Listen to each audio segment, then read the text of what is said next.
Hello everyone, I hope I'm coming up relatively decently. The lighting is awful in here. I apologize. So it's Gene again. Thank you for all the comments that I've been receiving on the videos recently, and to everyone who is a new subscriber, welcome. I hope that you continue to enjoy the content, and if you're a older subscriber, you've been here from the beginning, I hope that you continue to enjoy the content. So I just wanted to make a brief video about something a bit more positive that I heard about recently. So first of all, it seems like King of Fighters is starting to make a comeback. That was one of my favorite fighting game series when I was a little kid. It didn't quite take off in America the way that Street Fighter and Mortal Kombat and Tekken and others did, but it seems to be making a comeback. And when I say I go back with King of Fighters and those type of games, I go back. This is Fatal Fury. As you can see, this is Terry, Andy, and Joe on the cover. Yeah, that's them. The art was very different back then. So I go back. I go way back. That's the thing about when you literally grow up gaming, right? You see everything that was once new become established and standard. So I heard about there's this new KOF game, which I think is mobile. I have to do a little more research on it, but I think it's mobile. It's kind of like a side scroll and beat 'em up. I'm not quite sure how I feel about that. I need to look it up, but I'm very glad to hear that KOF is back. And what I heard about recently, I was actually watching a Sugar Punch Productions video. I think that's the name of the channel or something similar to that. I'll link to it in the a description once the video uploads. That Terry Bogard, at least Terry and Mai, I don't know how many characters in total, but at least Terry and Mai are in or are going to be in the latest Smash Brothers video game. So that makes me happy. I was never a big Smash player. It's not really my type of fighting game. No shade. I remember when it came out in like the mid 2000s, I was in college.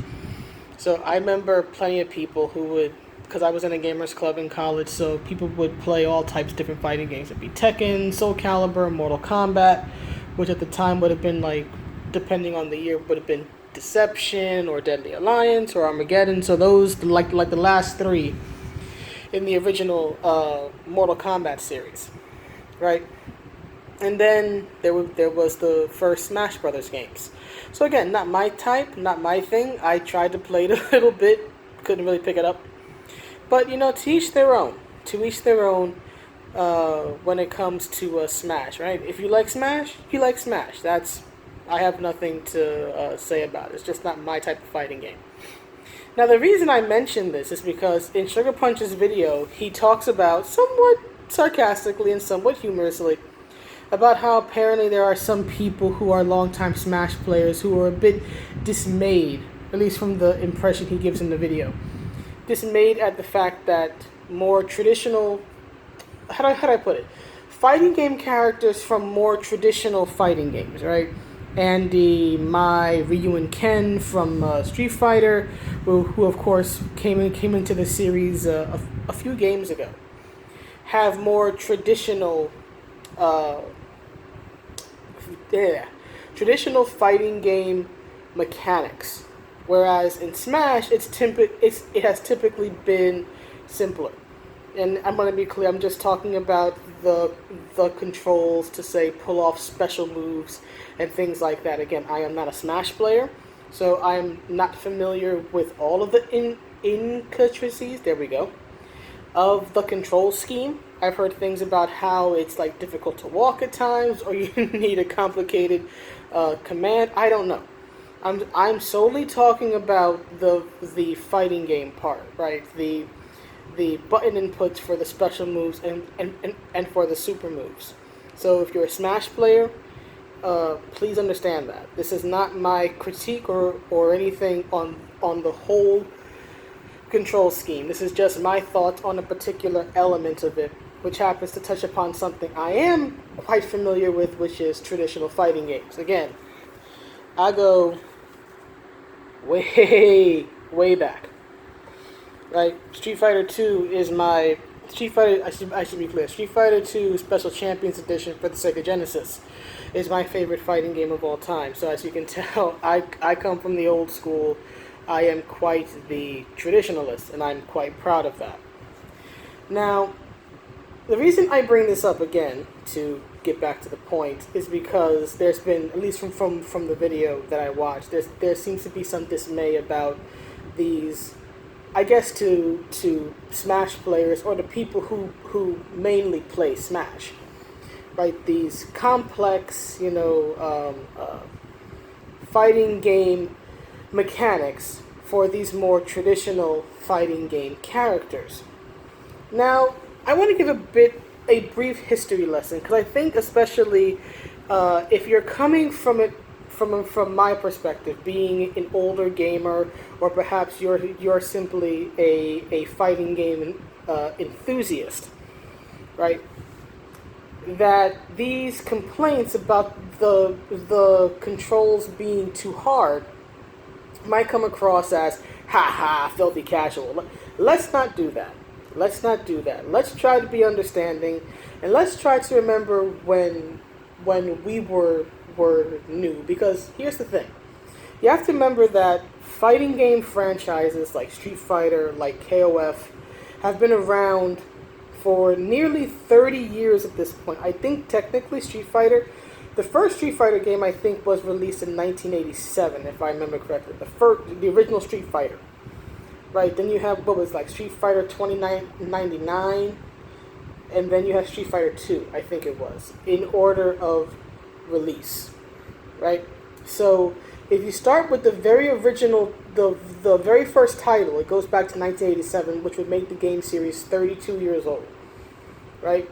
If you start at 1992, which is when it really took off with Street Fighter 2, then you're getting very close. You're 27, 28, right? Around there, late 20s, let's say.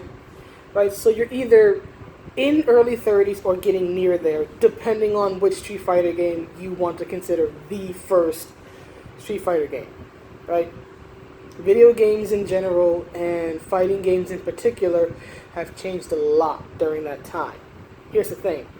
The control schemes from those games, because they became big franchises, haven't really changed. And I think something we have to keep in mind is that when these games, when Fatal Fury, Art of Fighting, King of Fighters, Street Fighter, even Mortal Kombat, although it has a very different control scheme, when these games were made, they were made principally for the arcade, right?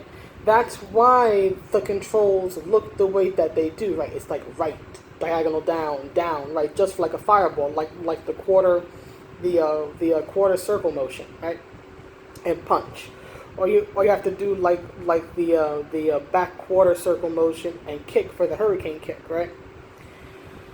That's because back in the days of the arcade, right, you had the joystick in your left hand, right? So you had 8 directions you could move in. You had the joystick in your left hand, and you had the 6 buttons, 3 punch and 3 kick, on your right side. It was made principally for arcade machines.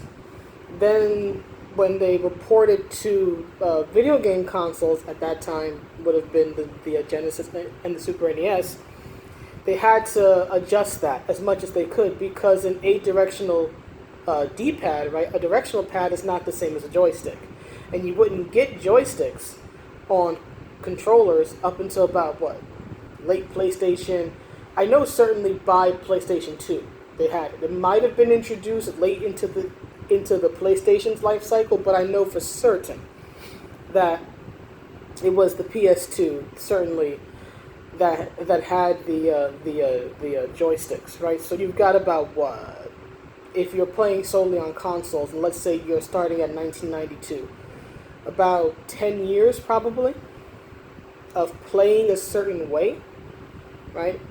Of playing in this adaptation of a joystick movement. So yeah, it's going to be difficult.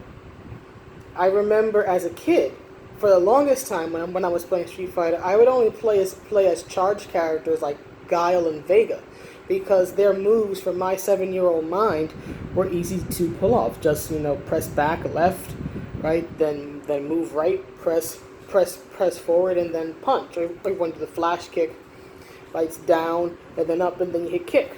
Even then, I would struggle at times because it's a charge move, so your thumb kind of has to like slide across or slide up and down, and so even that was difficult for me to pick up. Right, so as much as there is a part of me that wants to kind of chide these Smash players who are a bit upset that traditional fighting game mechanics are being introduced to the game via these traditional fighting game characters, right? They come from these older established franchises.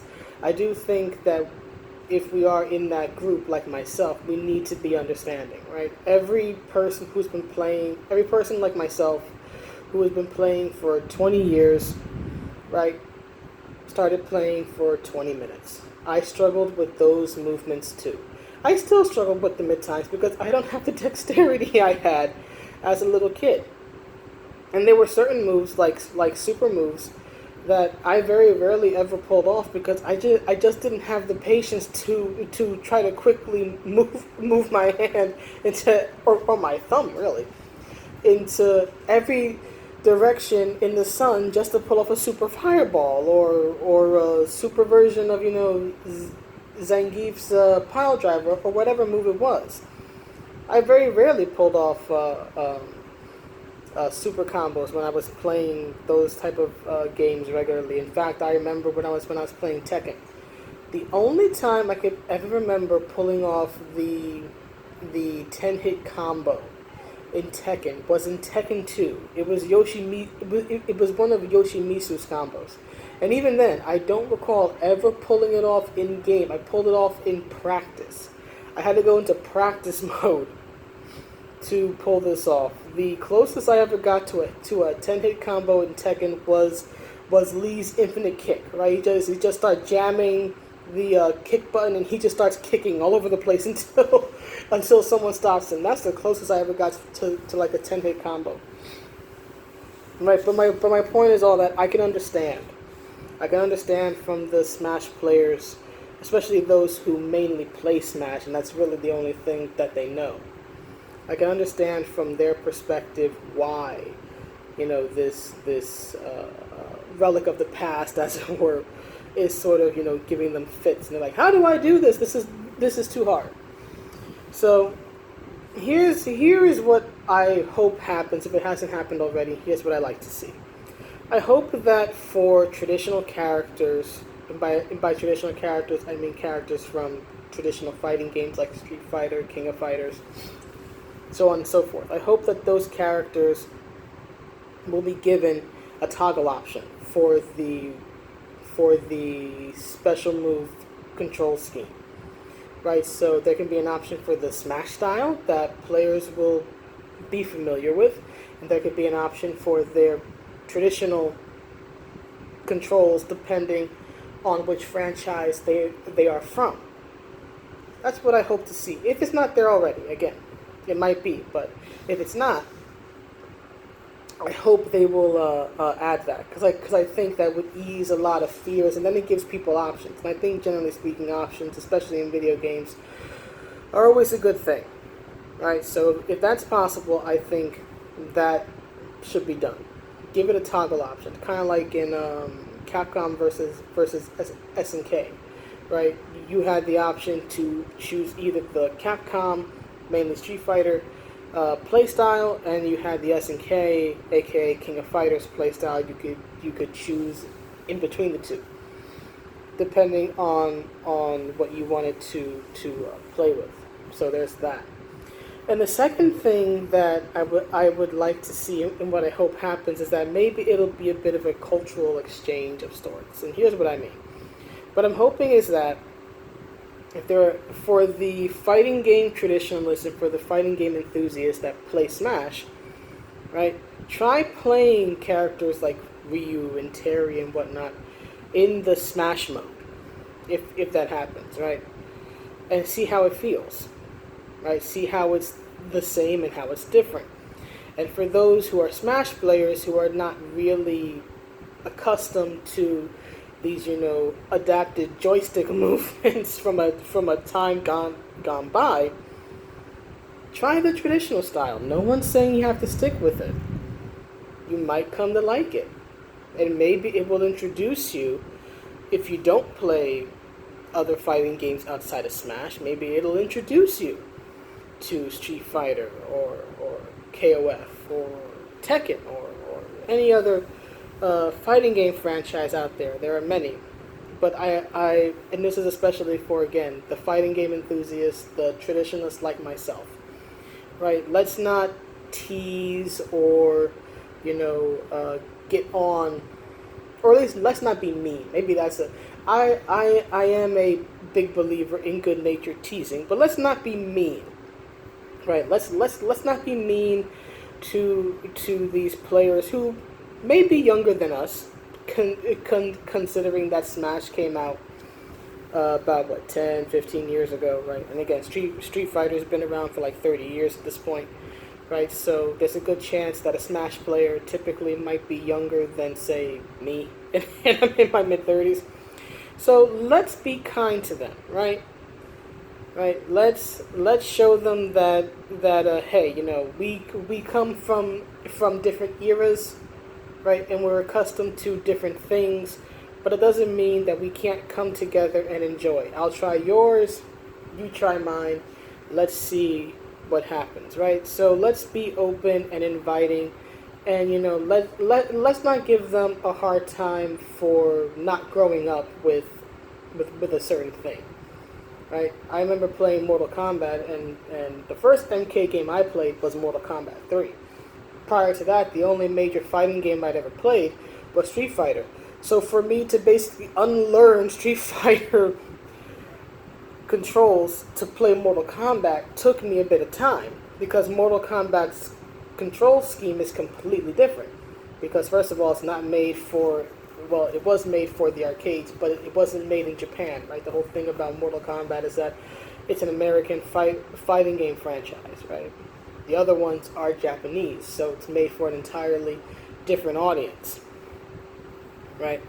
So I remember struggling for the longest playing Mortal Kombat, just having to remember that you have to press a block button, because I wasn't accustomed to having to press a button to block.